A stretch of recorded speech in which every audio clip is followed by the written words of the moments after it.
Computer. Oh, all right. Hi, everybody.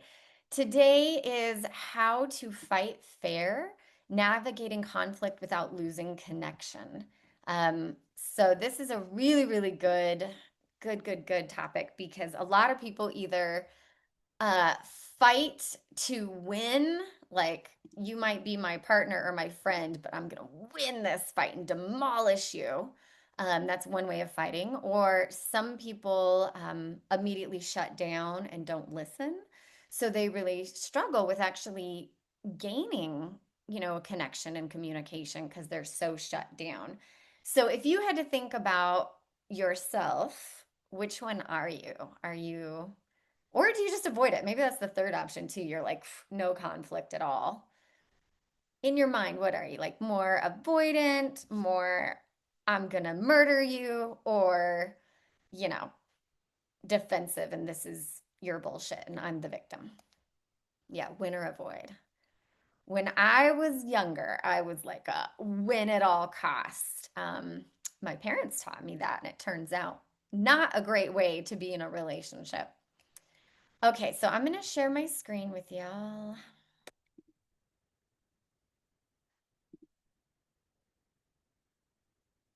Okay, perfect.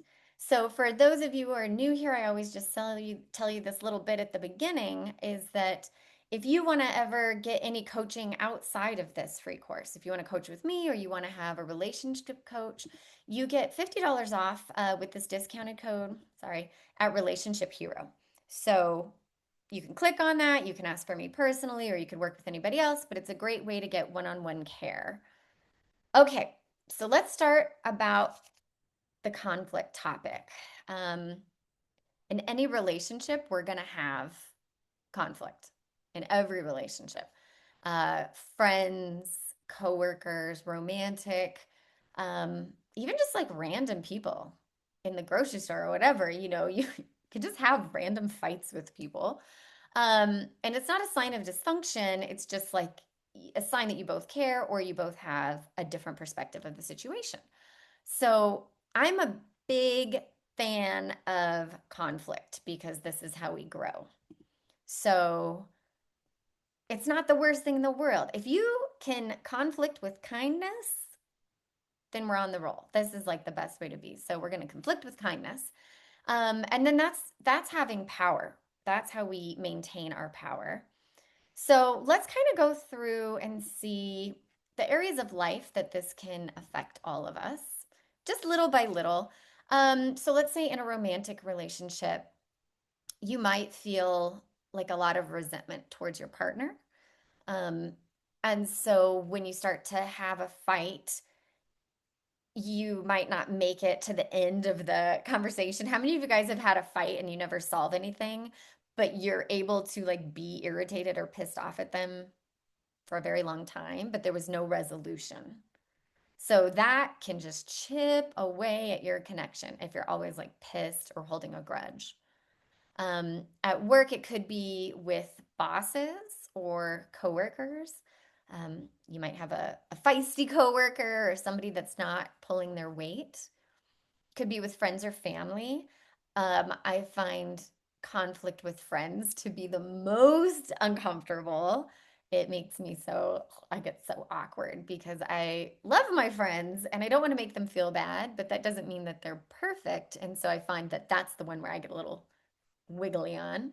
The other one could be with ourselves. So, how many of you guys have been in a fight with yourself? You know? Okay. Give me just a second. It looks like, can you guys all hear me okay? Is it kind of quiet?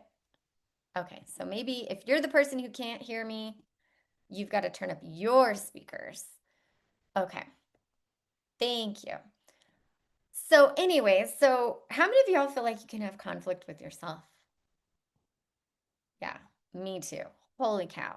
Um, that's like a whole other subject. We should just do conflict resolution with yourself because it's like a whole other topic and that I could go on and on with forever. Okay. So the next is for anybody who's new here, I typically like to do a few questions, like journal questions at the beginning, just to kind of get your mind processing. That way we're in the mood to learn, right? So I want to know about you. You don't have to put them in the chat. It's totally for you. But I want you to kind of get an idea of what you're feeling, how you handle this. So that's what the questions are for. We've only got four. It's not a big deal. But the benefit of these calls is for you, not for anybody else but you. Okay, so the first question is for your journaling. How do you usually respond when conflict arises? Fight, flight, or freeze? This one we already did, so wasn't that easy for you, but it's good to think about. Maybe there's somebody in your life that you fight with and you're like, let's go, bitch. And maybe there's somebody that you avoid. And maybe there's somebody that you run away from. So you could have all things. It doesn't mean that you have one conflict style. It means that in each relationship, you can have different conflict styles. Just like in each relationship, we can have different attachment styles. So you're not, you know, an anxious attached person. You're just anxiously attached to that person. So you see, it's kind of different for each person. Okay. This one I think is kind of funny, and I want you to be honest with yourself. What does winning look like to you during an argument? What is the win?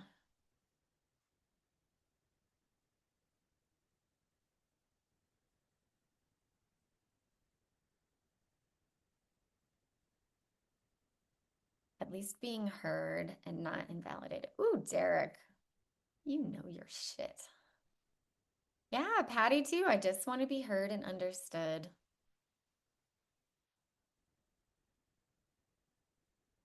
Yeah. Um, I think when I was younger, oh yeah, getting your point across for sure. Oh, Alabama, I love that one. When I was younger, I think I wanted to win at like all costs, total destruction. I will annihilate you. Got that from my mom, by the way. Um, what I now think is like I just want to be heard, but like understood and the getting your point across. I really like that. Like I think I need my person that I'm having a conversation with to be able to verbally return back what they heard my point being. Like, I just need to know that you understand my point. Blaming mom. Oh, Kelly, this might be your first time to my group. Yes, we blame my mom. She's great, but she's a person too.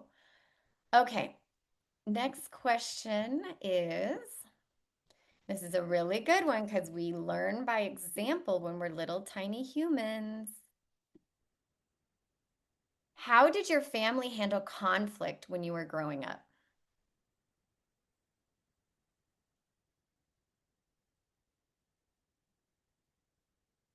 Yelling and screaming. Yep. Ooh, they didn't handle conflict. I love meeting people whose family avoided conflict altogether because it's the exact opposite of my upbringing that I have a hard time imagining that, you know? Oh yeah, mom nagged, dad avoided. Oof. Being dismissed. Oh, being dismissed is the worst. Just fear of anger. Yeah. Oh, blamed the kids. Yeah. Yeah. Blamed the kids for sure. Okay. Next question. Last question. Now that we're big grown up kids and we've moved away from these families of origin somewhat, we've grown as people, we've read books, we've learned. How do you want to handle differently now? Like going forward, that doesn't mean that you do it right every time, but like, how do you think you want to handle it now?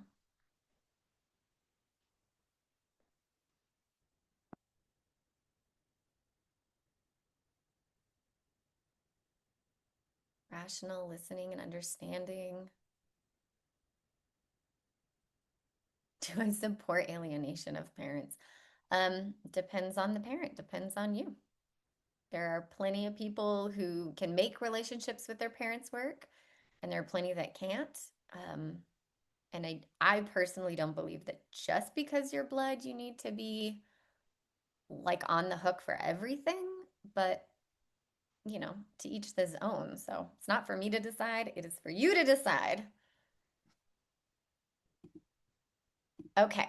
So now let's go to kind of the root causes and common patterns that you might see. So many people fight unfairly, and a lot of this is taught to us when we're little kids, right? Because you don't know how to be like you aren't born, and then at 2 years old, you're a very logical person. You're like, I'm gonna fight fairly. You think, oh, how are mom and dad doing that? How do these people interact? And then we just mimic them. It's no fault of your own. It's not even really fault of theirs. I mean, I don't think parents are cognizant of how much children are watching each and every moment of their lives. So, we can't blame our parents for absolutely everything. That's insane. So, we just kind of mimic them and we go through it. So, let's kind of go through some uncommon or some common uncommon, unfair fighting patterns. Okay. And I want to know if any of these stick with you guys. So, the first is blame shifting. Who here has seen a lot of blame given? It's your fault. It's your fault. You always do this to me. Yeah, for sure. Especially if you have somebody in your life who has a victim mentality. Do you know about the victim mentality? So somebody who's like, woe is me. It's always them. It's always going to be something like that. So yeah. So when it's the victim, you better believe it's your fault. If you have a victim in your life, that shit is always your fault. So that's a whole other thing that we can deal with. Next is scorekeeping or holding grudges. Do you hold grudges or do you have somebody in your life that holds grudges?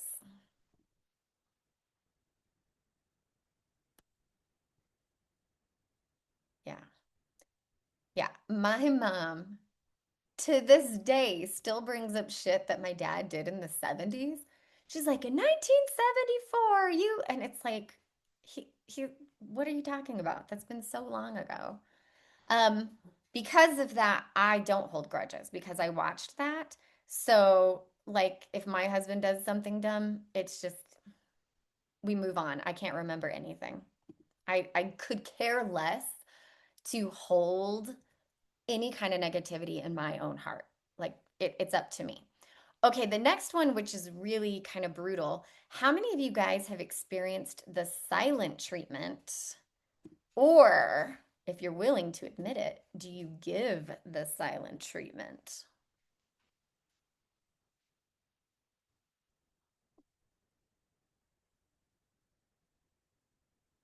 Yeah, the silent treatment is I read a paper on it once, and it's like one of the most hurtful things that you can do to a human because we're so, community oriented. We're, pack animals, and somebody, especially your caregiver, giving you the silent treatment, like really breaks something in our brain. Like it makes us feel so devalued, like that you can't even have a conversation with me. I'm not worth you even talking to. That really, really, really does a number on our hearts. Um, and so let me just check again. Can everybody hear me? Because Patty is saying she can't hear me. Okay. Everybody's good. Patty, you got to do your own volume. Okay. Next is escalation. So for those of you who had those feisty, angry parents, how many it's like the escalation, one-upping, interrupting, gesticulating wildly, right? The escalation, like we're gonna throw down. Yeah, it's a way to control the conversation. Absolutely, Siobhan. That's exactly right. Because the louder and crazier you are, the person who's not being loud and crazy wants to de-escalate it. So then they're not actually getting what they need said or done. So it's really interesting. Okay, last one. Um, I love this one. I really want to make sure we touch on it, is assumption making.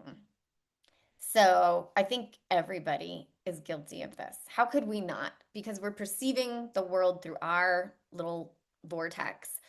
And then somebody does something and we're like, this bumps up against my shitty belief system. So we make assumptions. I had a really good story for this. I have a client who she went out with her boyfriend to an event and she has all this big news like, we're going to move in together. We're about to meet each other's parents. Like, things are moving on, right? Like, exciting shit. And when the friends asked, like, oh, do you guys have any news? The boyfriend just said, oh, we're having fun, just so casual. Hey, kitty, we're having fun, And she was like, what? We're not just having fun. Like, that makes me sound like a hookup, right? And I asked her, I said, well, what was his interpretation of fun? What is his definition of fun?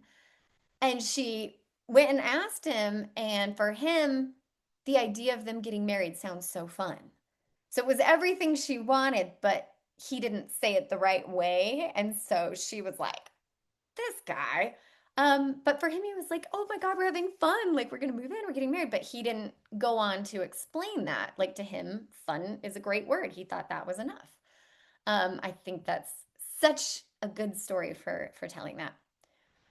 Okay, so now we're going to go through the practical tools. There's 20 rules for fighting fair. I'm sure we can make up more. I bet you guys are going to have great suggestions, and we'll just add them to our list. So everybody got the doc, and now let me share my screen, and we'll just write through this. Okay, the first one is listen patiently before you react. So you can't understand and defend at the same time. I'm going to not share. I feel like that's just weird. It's just a bunch of lists. Let's not share. Okay. So listen, listen, listen, listen. And this is counterintuitive. You're in an argument and you want to be heard and seen, right? That's what we all said at the beginning. I want to be heard. I want to be seen. But so does the person you're arguing with.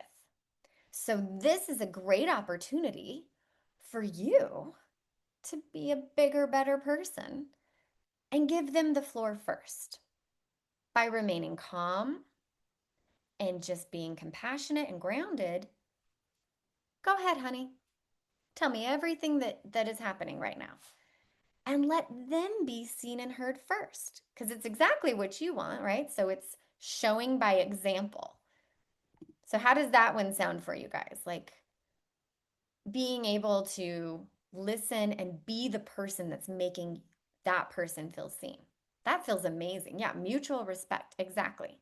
I will send out the recording in the next couple days, just so you know. Okay. Next is express your emotions without blaming. So this is I feel instead of you make me feel, right? So I don't feel seen or heard. I don't feel appreciated. That's totally a legit experience. Saying you make me feel unappreciated is a lot of blame. And it also is, it's so stark and black and white because there's probably things that the person does that do make you feel appreciated. And you're just completely wiping them away with this, like, kind of, you always make me feel unappreciated situation. So we're going to use I feel. And what is amazing about that is it dials down the other person's need to be defensive because you're not like, you dickhead, this is what's going on. Let me see. Just want to make sure. Okay. Okay, next is pause the conversation if emotions escalate or become unstable. So taking a break to prevent damage. So sometimes you get into an argument, it gets a little heated, you collaborate, it works out, you're fine. Maybe somebody's tired, somebody had a really bad day, somebody drank a little too much, and it is escalating. You can absolutely, again, be the bigger, better person and say, you know what, this is getting a little too intense for me. I need to take a break. And you can take a break together and go for a walk. Like that's actually how my husband and I a lot of times will resolve stuff. Let's go for a walk. Or take a break, go do something by yourself. Watch TV, do whatever you need to do to de-escalate. And that allows the other person to de-escalate. So I want you to notice how many of these things that we're saying isn't about just making you feel better. All these tools are also going to make them feel better. And you are going to look amazing. You're going to be like such a great person to be in a relationship with. Okay, next is prioritize solutions over winning. So this is a good one because we all need to realize that the common ground is that we need to meet up with this. We need to decide how we're going to do our finances going forward, or how are we going to work on this project going forward, or whatever it is. And so we really need to have the time to prioritize solutions. What is the end game? That is something that you can actually verbalize. Like when you're starting to get in an argument and it feels like it's going off the rails and nobody really knows what point they're trying to make anymore, you could say, hey, can we agree that right now we need a solution about how to load the dishwasher? Right? Like we just narrowed our focus. We are solutionizing this. Solutionizing. I'm sure that's a word, right? Okay. Next is say sorry quickly when you're wrong. I love this one. I love saying I'm sorry when I'm wrong. It has so much power. It's so simple and it has so much power. And it's so different than how I was raised. So when I was younger, I had a really, really, really, really, really, really low self-esteem, like the lowest self-esteem. And if I wronged somebody, I was going to be so defensive and be so butthurt about it that like I couldn't apologize because admitting that I was wrong was like totally admitting like what a failure and a piece of shit I am, right? Like because I had a low self-esteem. So I would rather be indignant and just like pissy and let the other person deal with this shit. And now I've learned a fight is a fight. It's not an issue. It doesn't mean anything about who I am as an individual. And also, it de escalates everything. So I think when you say sorry quickly, if you're wrong, right? Like, I'm not saying be a people pleaser and beg for forgiveness. But if you realize, like, if the person's talking and they're sharing their ideas and they're like, yeah, I really hate that you hurt me and you think you didn't, they talk a little bit more and you realize, oh, I did accidentally hurt you, just apologize right away. Gosh, I am so sorry. That was not my intention to hurt you, but I really do apologize. Well, boy, did you just take the wind out of their sails. How indignant can they get now? Because you're apologizing. So, they're winning the argument. So that's another great way to de escalate. Um,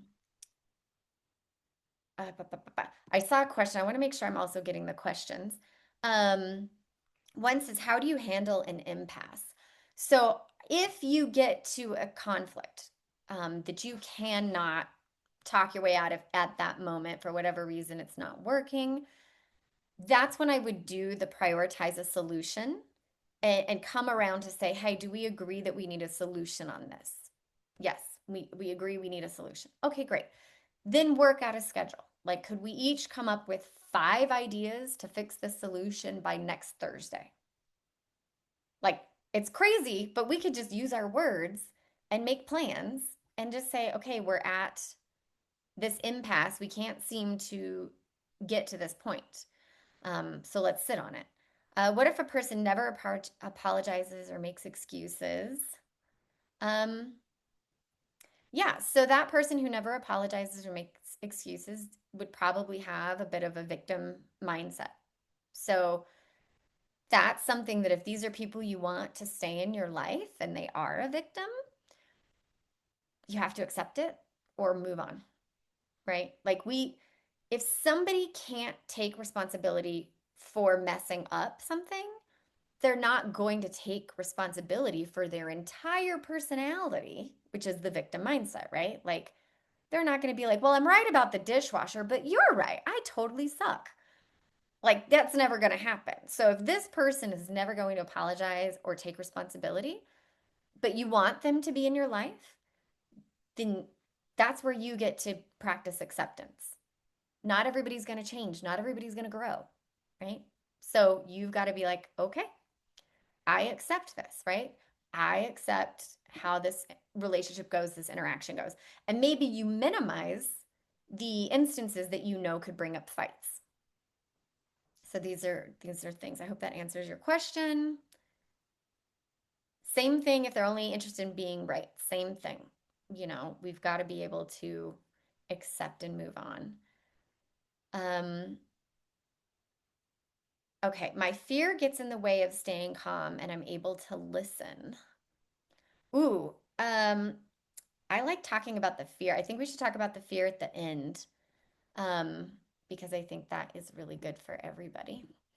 Okay, next one is keep keep your tone calm during disagreements. This is a really cool psychology trick. So, when somebody's getting angry and revved up, and you maintain just like a placid vibe, and you're like, mm-hmm, they will actually start to notice their own behavior. Like they will start to feel uncomfortable because they're, baiting you to rise to their level. And so when you don't, they start to notice, like, oh, they can feel it. They can start to notice that they're freaking out. Now, if this is an abusive person and you're sitting there cowering and this person's raging, that's a different situation, right? That's somebody who is feeding off your fear and your quietness. So that's different. I'm talking about just like a little normal argument where somebody's getting whooped up, you just be the example. And that can definitely de-escalate the situation. Okay, next is avoid bringing up past issues unnecessarily. So two thoughts on this. The first is sometimes somebody can do something to you, and yeah, you've forgiven them, you've moved on, but it still kind of like pisses you off. It still rubs you wrong. So that's something that you can absolutely bring up again at another time when you're both feeling good and calm and not in an argument.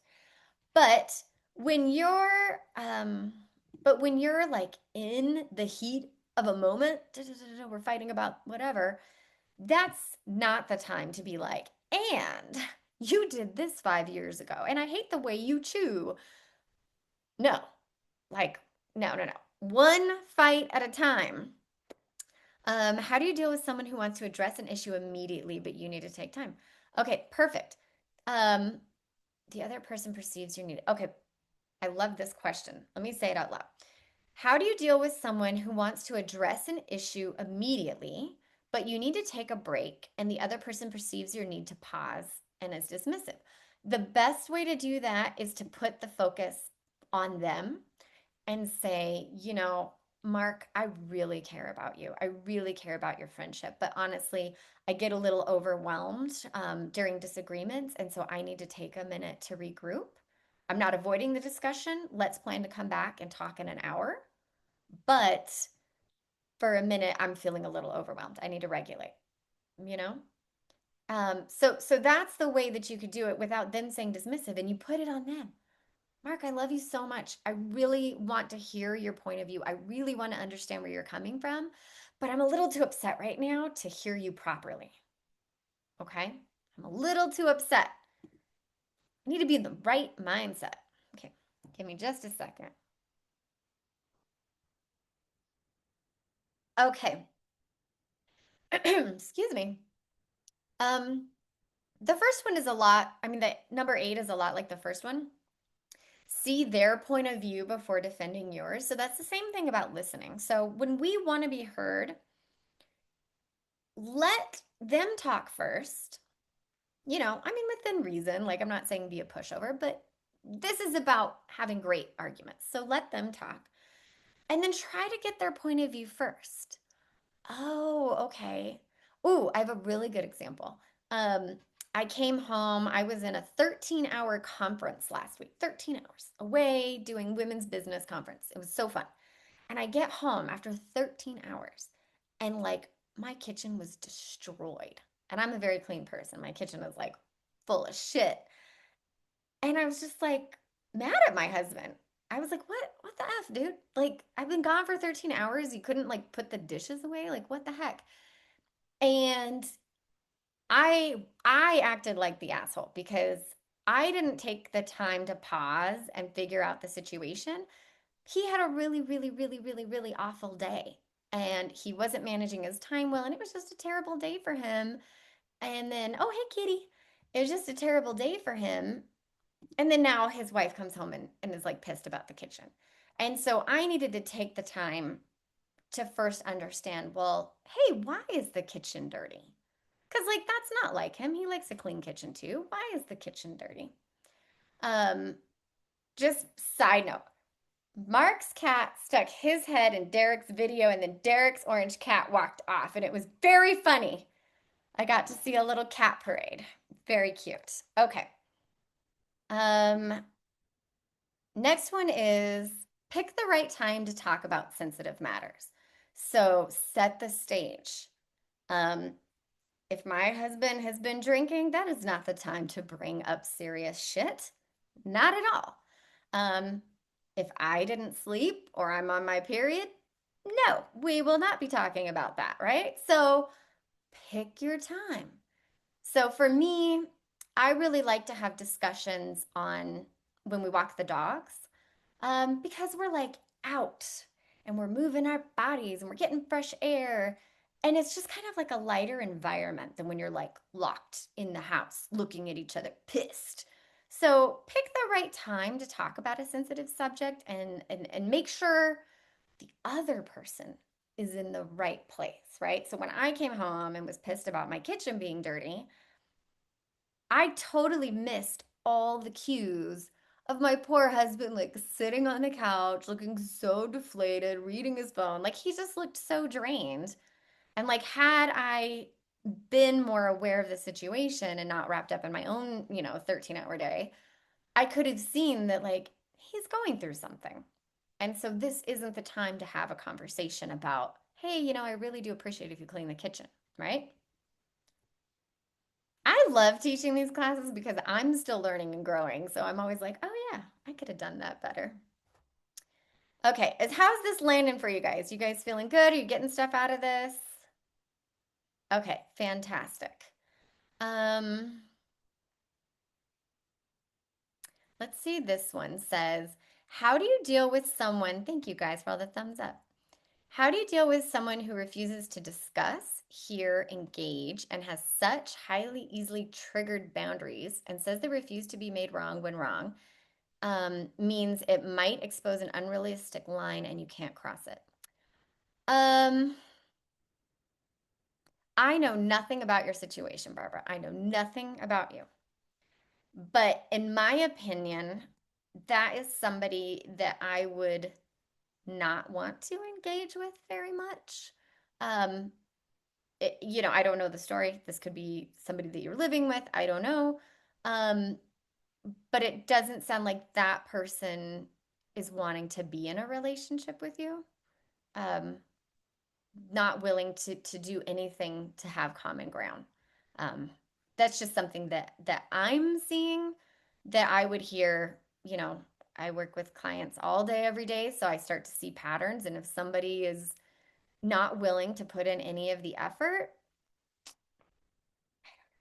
when I was younger, I could tolerate so much bullshit and work through anything. And now that I'm 45, I'm like, meh, you're a dick. Keep it moving. Like, I don't have time for this. Okay, let's see. Da, da, da.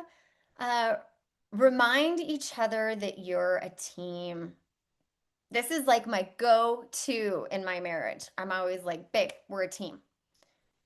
How Sorry, it's a super weird noise outside. Um, but remind each other that we're a team. So there's like a unit. Let's solve this problem together so that we have a peaceful household together. Or if it's like at work, if it's at work, you're legit on a team. Hey, I want this project to go great. How can we both have a role in this? How can we both take leadership of this while supporting each other and learn? So I think reminding each other that you're on the same page, again, bring it back to being solution oriented. The next is clear up misunderstandings before they grow. I love this one. Nip it in the bud. Don't let things fester. This is the best because we want to be able to get it before it goes out of control, right? So anything that you have a little thing with, let's just nip it. Yeah. So for me, I like to just have quick little like, hey, I don't appreciate this, or I felt like that on the little matters, right? And then it's like nothing is stacked up because what happens is if you let it all stack up, that's when you're going to feel really bad, really taken advantage of, really hurt. And then you might not be calm enough to do any of these tools. You might just be like off the rails. I'm going to go psycho on your butt. Um, okay, let's see this one. It's a risk to try out these skills. You need to trust the other person won't get angry or leave, or you find out. It can be scary. Yes, Eliza. It is, but a lot of these tools are sneaky. These are very sneaky, sneaky tools, Eliza. Um, I'm a relationship coach, and so what I like to do is, and I'm going to say this word and nobody freak out, manipulate. Manipulate is not a bad word. You can use it in a bad context, right? Like, yes, we can manipulate people, we know that. But manipulate is a fantastic word. So when I sew, you manipulate fabric. You want to push it a certain way and hold it a certain way and then pin it, and that's manipulation, right? If you want your relationship to go a certain way, you can manipulate it. Again, not a bad word. It's just, yeah, a strategic chess game. That's right, Loretta. So, all of these tools are really just ways to show the other person a lot more kindness, understanding, give them space to become the better people themselves. We can do this. You know these tools, you've got them. You do them and you sneak them under the fence. They're not going to know what hit them. And they're going to be like, gosh, Derek is really listening to me. He's really understanding what I'm saying. Okay. They're going to feel seen. They're going to feel heard because you're not going to necessarily like come out and be like, hi, we're doing number 7 on the list. You're just going to lead by example. So they shouldn't get angry or scared because they're not going to know what hit them. You're going to hit them with this like feather pillow of love and kindness. Okay. Can you define boundaries? Because I find that many lack an understanding of what boundaries are. Yes, yes, yes. Okay. So the best way to define boundaries that I think, because I like visuals, is people like to think boundaries is a wall. This is my wall. You can't cross it. I can't cross it. And somebody who breaks your boundaries, they like blow up your wall. I like to think of boundaries as doorways.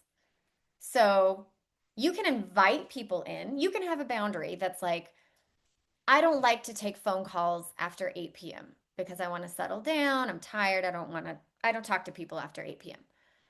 That's a boundary, right? That's not anything negative. A boundary does not have to be an offensive pushback on you. I don't want to talk to you after 8 p.m., but it's a door. So a boundary is something that you could potentially move for different people, right? So maybe you have one friend in particular that, you know what, our best calls are after 8 because she put her kids to sleep. So do you see how it's a boundary because it's a thing that you control? It's not a wall. It's not like nobody can ever talk to me, the princess, after 8 p.m., but it's a thing that you control. And what's empowering about it is that you have the key to the door. It's yours. So it's your boundary. It's whether or not you want to unlock that door. There are some people I want to talk to, there are some people I don't want to talk to. So it really is a bit of flexibility. And guess what? As somebody shows really good behavior with you and they respect your boundaries, maybe you're like, all right, I'll open the door for you. Right. So it's really about teaching them like how to interact with you, what's great for you, but it's not like a hard, fast never. So it sets limits, exactly, but it's just not, I don't know, it's not a wall, it's a door. I hope that helped at all. Okay. Um, next is, ooh, I love this one. Avoid arguing in front of others. How many of you guys have like been at a party and a couple starts fighting? I love that. I really do. It's awful, but I love it. It's like a real life drama playing out where they're just like, and you get to see, ooh, ooh, ooh, it's kind of entertaining as hell. I know you feel bad for laughing, but you're like, glad that's not me. And then, of course, like I've totally been in a fight in public. So, of course. Yeah. So, don't argue in front of other people because ultimately you might just end up being embarrassed later, or you might let something slip that's very personal and private. And it might seem very disrespectful to your partner. So, you can say your partner does something wrong at a party and it pisses you off. They say some stupid joke and you're like, oh, just put it in your pocket and then maybe tomorrow's the right time to talk about it. Maybe not that night, right? Because maybe you've been drinking or it's late or whatever. So you want to save it for when it's the right time. But don't do it in front of other people. Unless you want to do it in front of me because it's super entertaining. Okay. Next is accept differences without trying to fix them. Um, that's a hard one, right? Um, how do you accept people without trying to fix them?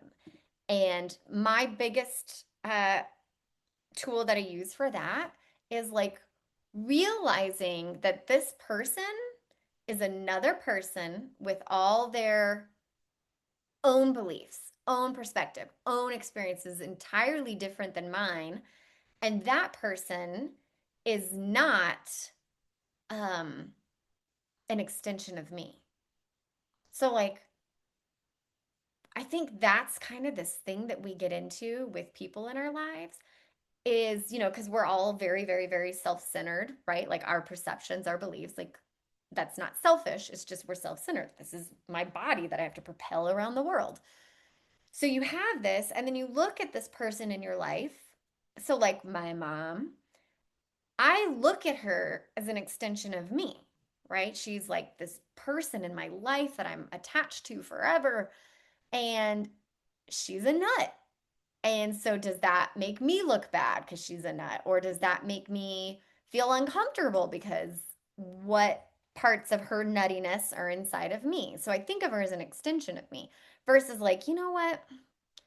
She is her own person and she's had her whole life to do whatever she was going to do with her life. And at 75 years old, this is where she landed, right?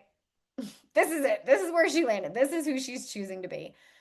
I can't fix that. I cannot make her the mom that I wish I had. So I have to accept it, right? Like she's not here doing any work.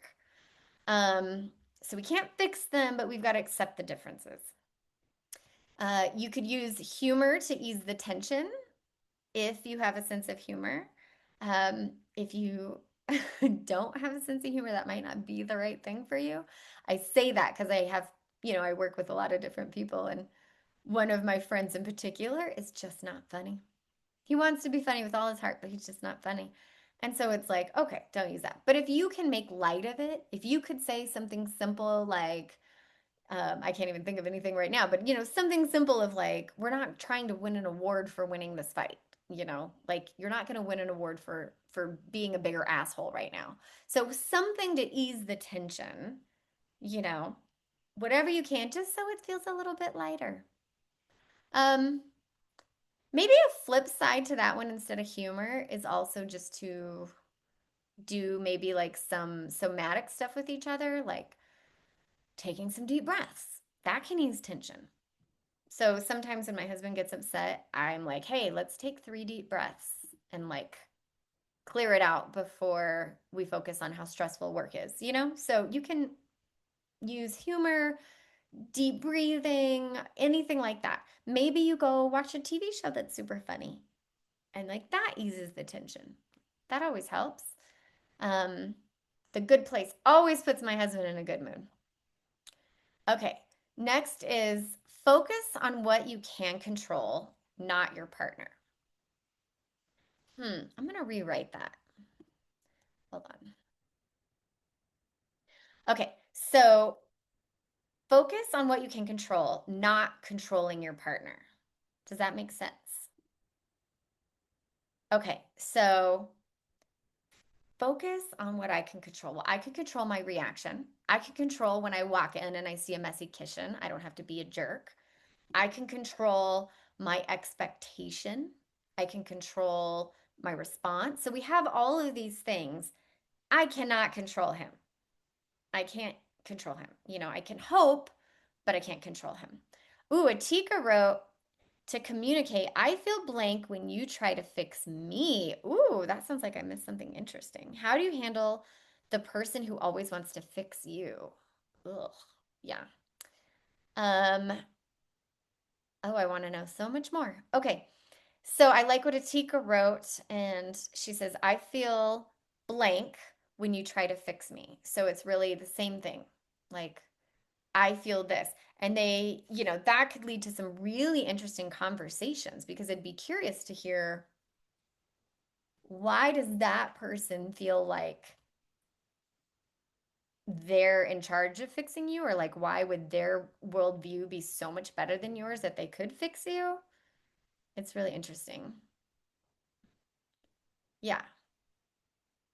Yeah, so the extension thing is you get that through boundaries. So how do you prevent other people from thinking us as extensions?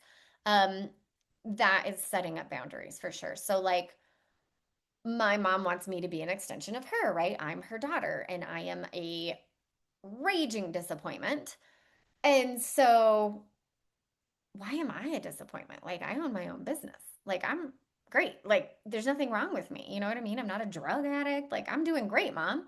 But for whatever reason, I didn't become the person that she wanted me to be. And so therefore I failed her and that it reflects on her parenting. So this is where you come into boundaries. So for me, what I've learned is if things that I do typically upset that person, right? So if there's something you do that upsets them, so maybe my mom wants me to be a certain way, I'm not going to share parts of work with her. I'm not going to share parts of my relationship with her. It's what I'm sharing that's giving her ammunition, right? So that is the boundary. What are you sharing? So that is kind of a good way to think about it. It's like if they're an extension, you know what? Maybe totally. I love when I have my own thoughts. My mom and I like really bond. We both like dogs and ice cream. Okay. So, like, great. If she needs me to be an extension of her, let's walk the dogs and get ice cream. Perfect. We've had a lovely mother daughter experience and nobody tried to fix anybody. So maybe that's the boundary is that you think of what you have in common and you can just explore that and then have boundaries for yourself. Okay. This one kind of relates to the other one about picking the right time, but don't argue when you're worn out, hungry, or stressed. Yeah. I mean, I don't even know that we need to go into that. We all know. Okay, next one is, excuse me, praise more often than you criticize. This is a super good one, especially if your partner's love language is words of affirmation. So if your partner loves attaboys, then, give 5 praises and then say, but I could use your help fixing this, you know? And so that's kind of the thing. So praise more than you criticize. Um, Also, that just kind of gave me a little tidbit. Um, oh, I love what Clint wrote. Halt! Hunger, angry, lonely, tired. I love that. I love that, Clint. That was great. Yeah, we are going to use the HALT method. Apparently, you all know this, and I don't know this. That's amazing. Thank you for sharing that with me. Super appreciate it. Um, what was I just going to say? I got distracted by the halts. Praise more than you criticize. Here's like a little sneaky tip. Um, knowing this goes back to manipulation, knowing what the person you're arguing with values. So if they value being really smart, if they value being, really good at something, lead with that. So, for the women, typically men like to fix shit, right? And this is like one of the biggest fights we always have between men and women is you go to a man with your problem, the man wants to fix it, and the women are like, no, I just want you to hear me and be miserable with me. That is our eternal fight that we will always have. But girls, if you want to have a good fight with your husband or your partner or whatever, or coworker, um, knowing that they like to fix stuff is a great way to like get on the same page right away. Hey, babe, I have a problem I need help with. Oh, what's that? Well, I really have a hard time when the dishes are loaded wrong because it messes up my brain. Like I have a trouble pulling out the plates when they're over here because I have short little, feeble arms. Can you help me with that? Right? So now all of a sudden, you're not in a fight. You're getting the dishes made. He feels like a badass because he's helped solve a problem and you never even had a fight. It's amazing. So think about what does your person, what do they need? How do they need to be praised? Set healthy boundaries for communication. So this is like during a fight, if that other person starts to bring up, hey, well, remember 3 years ago when you did that? You could say, you know what? I'd like to just focus on this issue now, and then we can talk about that issue later. So that's a boundary, right? That's saying, hey, we will talk about it, just not right now. That's my door. So we can open the door later, but right now, let's just stick to the fight at hand. Um, the next is stay present during disagreements. Um, give people your attention. It's one of the best things you can give people is your attention. So don't scroll on your phone. Don't get distracted. My husband sometimes, I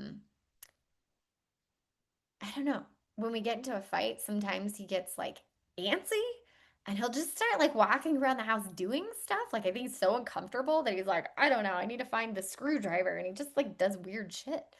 So that really pisses me off. So stay present in the disagreement, like, hey, let's just hash this out. But by keeping it calm, that's the best way to maintain presence. Okay, next one is, or the last one, remember that love matters more than being right, right? So we want to honor connection over correction. So keep bringing it back to like, we're on a team, we're on a team, we're on a team. I think that this is really just the way to do it. It's like, how do I love this person?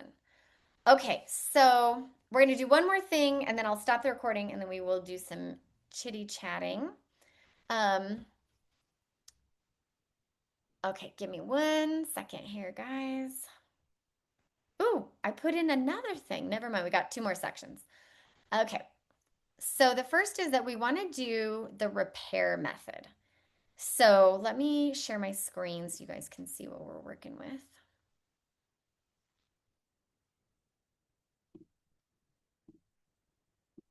Okay, so the repair method is regulate, empathize, personalize, ask, initiate repair, and reconnect.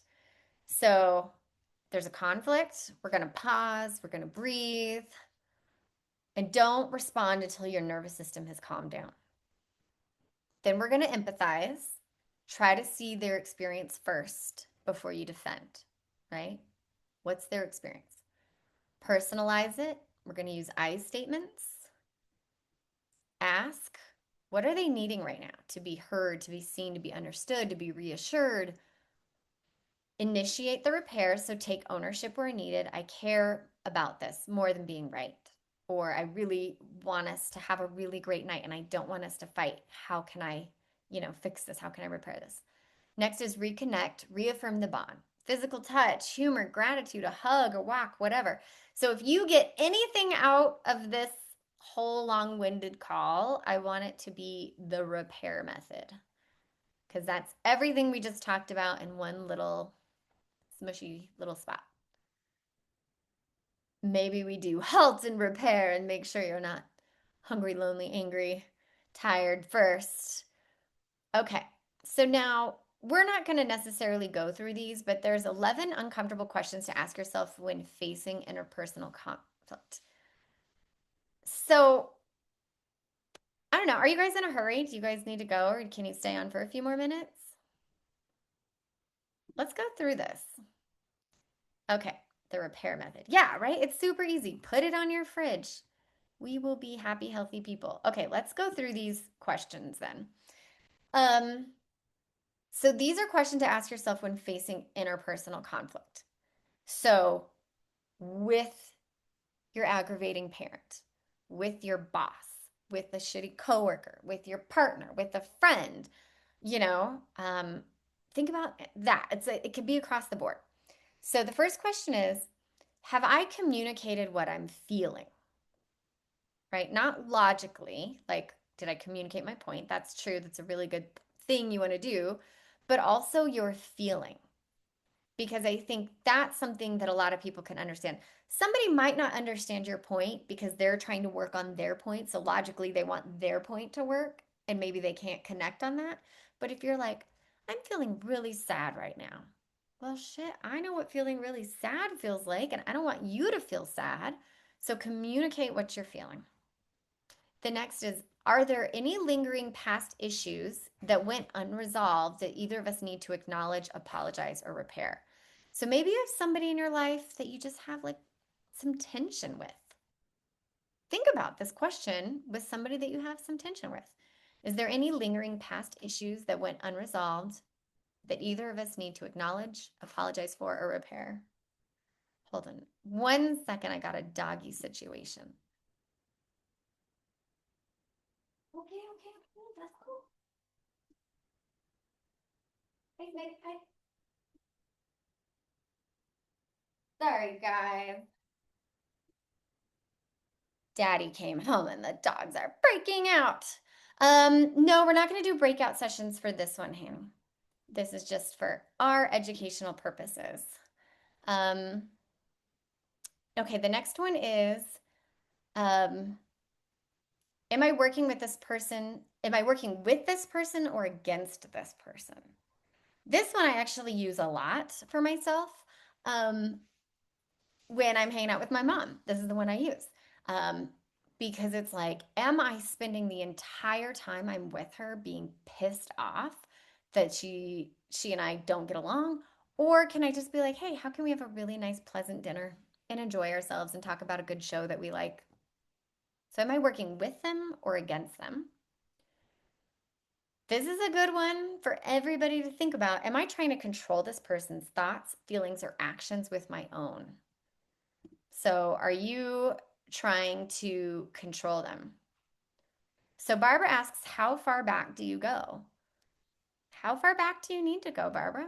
I mean, it sounds like you're asking that because there is something pretty far back that might be bugging you. Yes. Yeah. You can shape through positive manipulation. It's not a bad word. Okay. Hope that makes sense, Barbara. Um, Next question is, do I fully accept this person as they are right now in this moment? Can I just fully accept who I'm with right now? And if you can't, then why can't you? What is it? Is it a past discussion you never got over? Is it because you never got to discuss your feelings? You can kind of go through the other questions with that one. The next is, am I respecting this person as an individual, including their personality, thoughts, opinions, and dreams? I wrote that one. Funny. Um, Let me just rewrite that. Sorry. Okay. Next one is, am I expecting this person to rescue me from my own uncomfortable emotions or insecurities instead of soothing myself? So, if you are like how I definitely used to be with having a low self-esteem, I expected other people to rescue me from my own uncomfortable emotions and insecurities. I absolutely needed other people to validate my sense of worth. And so if you're expecting another person to make you feel comfortable or to give you confidence or self assurance, then that's the exact place to understand that, like, conflict comes from having expectations, right? Like, how much more are you expecting of this person? And like the people who are trying to fix you, right? What's their expectation that you're going to be a completely different human being? So, kind of think about that, and again, that kind of comes down to these extensions of people. Are they just there to make you feel good about yourself? Um, am I using this person to avoid or distract from my own uncomfortable emotions? So, are you using them at the moment, right? This can help with conflict because maybe you're not really treating them as a person. Yeah, I can put them all in the chat and they are in the doc, but I can put them in there. Um, and then the next is, am I using, Atika, would you mind just copying, pasting the questions for the chat, please? Um, am I relying on this person to feel fulfilled, excited, instead of finding a sense of fulfillment within myself? So see how it's kind of a lot of these other things of like, we have expectations that this other person is going to make me feel the same way or make me feel great and good about myself. They don't. And now we're having a conflict because that person's an extension of me. And so therefore they should make me feel good. Got real heavy in that sentence. Um, am I giving us both enough space to be independent? So this could be with work, it could be friends. Just because we're friends doesn't mean we have to be glued to each other. It doesn't mean we have to see each other every weekend. So am I giving enough space? And are they pulling away? And then the next is this conflict really about what's happening right now, or does it point to a deeper insecurity in myself or an unresolved issue? So these are like super deep questions, but I just wanted y'all to have them. Okay, so your homework for this week is to pick one of the 20 rules, five, whatever you feel, and practice them in your next small disagreement. Um, Whatever it is, something small, but like give a tool. And yeah, I think it's really good. I think I'm going to really practice getting my husband to speak first and be like, yo, let me understand your situation first. I think that's what I'm going to try. I'll report back. Okay, so I am now going to pause the recording and then we will do some coaching.